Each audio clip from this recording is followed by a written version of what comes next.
ಮಾತಾಡ್ಬಿಡ್ರಿ. ಈಗ ನೀವು 3 ಶ್ರಾದ್ದವನ್ನು ಮಾಡಿದ್ರಿ, 3 ಕಡೆ ಪಿಂಡ ಹಾಕಿದ್ರಿ. ಈಗ ಫಲ್ಗುಣಿ ನದಿ, ವಿಷ್ಣುಪಾದ, ವಟವೃಕ್ಷ 3 ಶ್ರಾದ್ದವನ್ನು ಇಲ್ಲಿ ಮಾಡಿ ಆಯ್ತು. ಈಗ ನೀವು ಫಸ್ಟ್ ಮಾಡಿದ ಶಾರ್ದ ಫಲ್ಗುಣಿ ಶಾರ್ದ, ಫಲ್ಗುಣಿ ನದಿಗೋಸ್ಕರ ಮಾಡಿದ್ದು. ಆ ನದಿಯಲ್ಲಿ ನೀರಿಲ್ಲ, ಅದು ಅಂತರ್ವಾಹಿನಿ, ಅಡಿಯಲ್ಲಿ ಮಾತ್ರ ಹರಿತಾ ಇದೆ.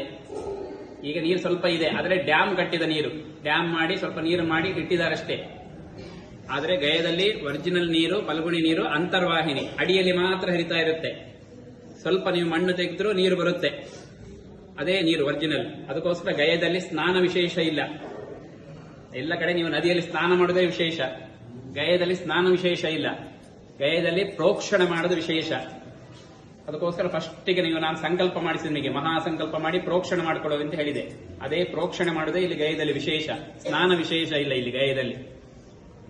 ಅದು ಆ ನದಿ ಸೀತಾ ಶಾಪದಿಂದಾಗಿ ನದಿ ಅಂತರ್ವಾಹಿನಿಯಾಗಿ ಹೋದದ್ದು. ಸೀತೆಯ ಶಾಪದಿಂದಾಗಿ ಅದು ಅಂತರ್ವಾಹಿನಿ. ಸೀತೆ ಯಾಕೆ ಶಾಪ ಕೊಟ್ರಂದ್ರೆ, ಹಿಂದಿನ ಕಾಲದಲ್ಲಿ ರಾಮದೇವರು ಶಾರ್ದ ಮಾಡಲಿಕ್ಕೆ ಗಯಕ್ಕೆ ಬಂದಿದ್ರು ಸೀತಾದೇವಿ ಒಟ್ಟಿಗೆ.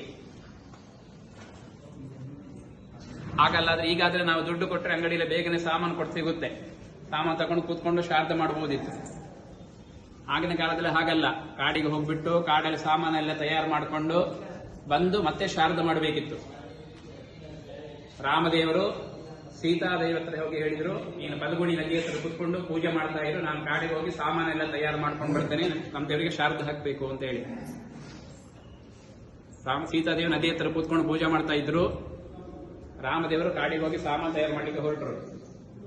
ಆ ಸಮಯದಲ್ಲಿ ರಾಮದೇವರ ತಂದೆ ದಶರಥನಿಗೆ ಹಸಿವು ಜಾಸ್ತಿ ಆಗಿ ಅವನ ಸೀತಾದೇವಿ ಹತ್ರ ಬಂದು ಕೇಳ್ತಾನೆ, ನನಗೆ ಹಸಿವು ಜಾಸ್ತಿ ಆಗಿದೆ, ನನಗೆ ಆಹಾರ ಕೊಡು ಅಂತ. ಸೀತಾದೇವಿ ಹೇಳ್ತಾರೆ, ರಾಮದೇವರು ಹೋಗಿದ್ದಾರೆ, ಸಾಮಾನೆಲ್ಲ ತಯಾರು ಮಾಡ್ಕೊಂಡು ಬರ್ತಾರೆ, ನಿಮಗೆ ಆಹಾರ ಕೊಡ್ತಾರೆ, ಪಿಂಡ ಕೊಡ್ತಾರೆ, ಆಹಾರ ಕೊಡ್ತಾರೆ ಅಂತ ಹೇಳಿ. ಹಾಗೆ ದಶರಥ ಹೇಳ್ತಾನೆ, ಅದು ನಂಗೆಲ್ಲ ಗೊತ್ತಿಲ್ಲ, ನನಗೆ ತುಂಬಾ ಹಸಿವಾಗಿದೆ, ನೀನೇ ನನಗೆ ಆಹಾರ ಕೊಟ್ಟು ಬಿಡು, ನೀನೇ ನನಗೆ ಪಿಂಡ ಮಾಡಿ ಕೊಟ್ಟು ಬಿಡು ಅಂತ ಹೇಳಿ.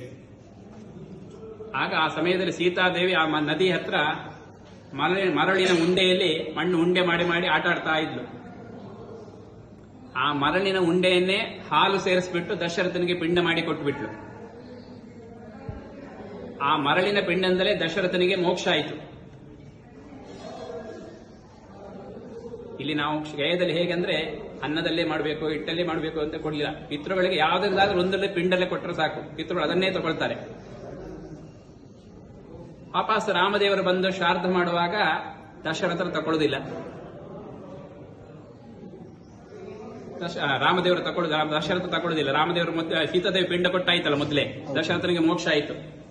ರಾಮದೇವರ ಮನಸ್ಸಿಗೆ ಬೇಜಾರು ಬಿಟ್ಟು ಸೀತಾದೇವಿ ಹತ್ರ ಬಂದು ಕೇಳ್ತಾರೆ, ನಾನು ಶ್ರದ್ಧೆಯಿಂದ ಮಾಡುವಾಗ ಯಾಕೆ ದಶರಥ ತಗೊಳ್ತಾ ಇಲ್ಲ, ಯಾಕೆ ತಂದೆಯವರು ಬರ್ತಾ ಇಲ್ಲ, ಪಿಂಡ ತಗೊಳ್ತಾ ಇಲ್ಲ ಅಂತ. ಸೀತಾದೇವಿ ಹೇಳ್ತಾರೆ, ನಾನು ಪಿಂಡ ಕೊಟ್ಟಾಯಿತು, ದಶರಥನಿಗೆ ಮೋಕ್ಷ ಆಯಿತು ಅಂತ ಹೇಳ್ತಾರೆ. ಹೀಗೆ ಬಂದಿದ್ರು, ಕೇಳಿದೆ, ಕೊಟ್ಟಾಯ್ತು, ಅವರಿಗೆ ಮೋಕ್ಷ ಆಯಿತು ಅಂತ ಹೇಳಿ.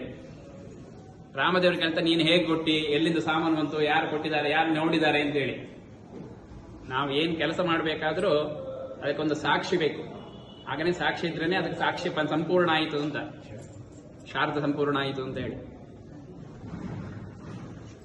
ಆ ಸೀತಾದೇವಿ ಪಿಂಡ ಕೊಡುವಾಗ 5 ಜನ ಸಾಕ್ಷಿಗೆ ಇಟ್ಟುಕೊಂಡಿದ್ರು. ಆ 5 ಜನರಲ್ಲಿ ಒಂದು ಫಲ್ಗುಣಿ ನದಿ, ಎರಡನೇದು ತುಳಸಿ, ಮೂರನೇದು ಹಸುಗಳು, ನಾಲ್ಕನೇದು ಊರಿನ ಬ್ರಾಹ್ಮಣರು, ಗಯಾ ಬ್ರಾಹ್ಮಣರು, 5ನೇದು ಅಕ್ಷಯ ವಟ, ಆಲದ ಮರ.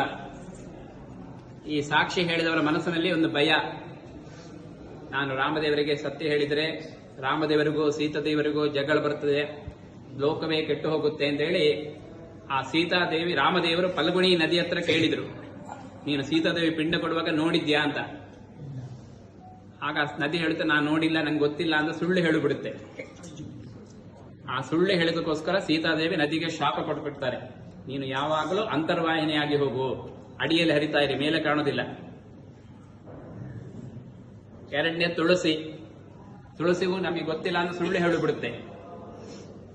ತುಳಸಿಗೂ ಸೀತಾದೇವಿ ಶಾಪ ಕೊಟ್ಬಿಡ್ತಾರೆ, ಕಲಿಯುಗದಲ್ಲಿ ನಿನಗೆ ಯಾವ ಜಾಗವೂ ಸ್ಥಿರ ಇಲ್ಲದೆ ಹೋಗ್ಲಿ, ಅಂದ್ರೆ ತುಳಸಿಗೆ ಒಂದು ಜಾಗ ಅಂತ ಇಲ್ಲ, ಎಲ್ಲಿ ಬೇಕು ಅಲ್ಲಿ ತುಳಸಿ ಬೆಳೆಯುತ್ತೆ.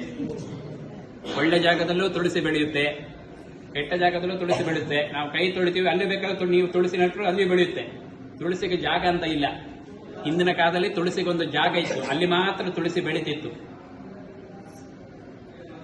ಅದು ಅದಕ್ಕೆ ಶಾಪ. ಮೂರನೇದು ಹಸುಗಳು, ಆಕಳು. ಅದು ನಮ್ಗೆ ಗೊತ್ತಿಲ್ಲ ಅಂತ ಸುಳ್ಳು ಹೇಳುತ್ತೆ. ಆ ಆಕಳಿಗೂ ಶಾಪ ಕೊಡ್ತಾರೆ, ಕಲಿಯುಗದಲ್ಲಿ ನೀನು ಮಾತಾಡಲೇಬಾರದು ಅಂತ. ಹಿಂದಿನ ಕಾಲದಲ್ಲಿ ಹಸುಗಳು ನಮ್ಮ ಹಾಗೇನೆ ಮಾತಾಡ್ತಾ ಇತ್ತು, ಈಗ ಮಾತಾಡುದಿಲ್ಲ, ಬರೀ ಕತ್ತಲ್ಲಾಡಿಸುತ್ತೆ. ಗೊತ್ತಾಗುತ್ತೆ ಅದಕ್ಕೆಲ್ಲ. ನಾಲ್ಕನೇದು ಇಲ್ಲಿ ಬ್ರಾಹ್ಮಣರು, ಅವ್ರಿಗೂ ನಮಗೆ ಗೊತ್ತಿಲ್ಲ, ನಮ್ಗೆ ನೋಡಿಲ್ಲ ಅಂತ ಹೇಳಿ. ಯಾಕಂದ್ರೆ ಅವರಿಗೆ ಆಸೆ, ರಾಮದೇವರು ಶಾರದ ಮಾಡಿದ್ರೆ ನಮಗೆ ದಾನ ಧರ್ಮಗಳೆಲ್ಲ ಮಾಡ್ತಿದ್ರು, ಈ ಸೀತಾದೇವಿ ಪಿಂಡ ಕೊಟ್ಟು ನಮಗೆ ದಾನ ಧರ್ಮ ಏನು ಸಿಗ್ಲಿಲ್ಲ ಅಂತ ಹೇಳಿ ಆ ಆಸೆಯಲ್ಲಿ ಅವ್ರು ನಮ್ಗೆ ಗೊತ್ತಿಲ್ಲ ಅಂತ ಸುಳ್ಳು ಹೇಳಿಬಿಡ್ತಾರೆ. ಅವರಿಗೂ ಶಾಪ ಕೊಡ್ತಾರೆ. ಕಲಿಯುಗದಲ್ಲಿ ನೀವು ಯಾವಾಗಲೂ ಕೈ ನೀಡಿ ಕೇಳ್ತಾ ಇರಬೇಕು, ನಿಮಗೆ ಎಷ್ಟು ಕೊಟ್ಟರು ತೃಪ್ತಿ ಇಲ್ಲದೆ ಹೋಗ್ಲಿ ಅಂತ ಹೇಳಿ ಅವರಿಗೆ ಶಾಪ ಕೊಡ್ತಾರೆ. ಅದಕ್ಕೋಸ್ಕರ ಕಲಿಯುಗದಲ್ಲಿ ಅವ್ರು ಯಾವಾಗಲೂ ಕೈ ನೀಡಿ ಕೇಳ್ತಾರೆ. ಆ ಕೈ ನೀಡಿ ಕೇಳುವುದು ವಿಶೇಷಣೆ. ಯಾಕಂದ್ರೆ ಆ ಗಯಾ ಬ್ರಾಹ್ಮಣರ ಬಾಯಿಂದ ಬಂದ್ರನೇ ಪಿತೃಳಿಗೆ ಮೋಕ್ಷ.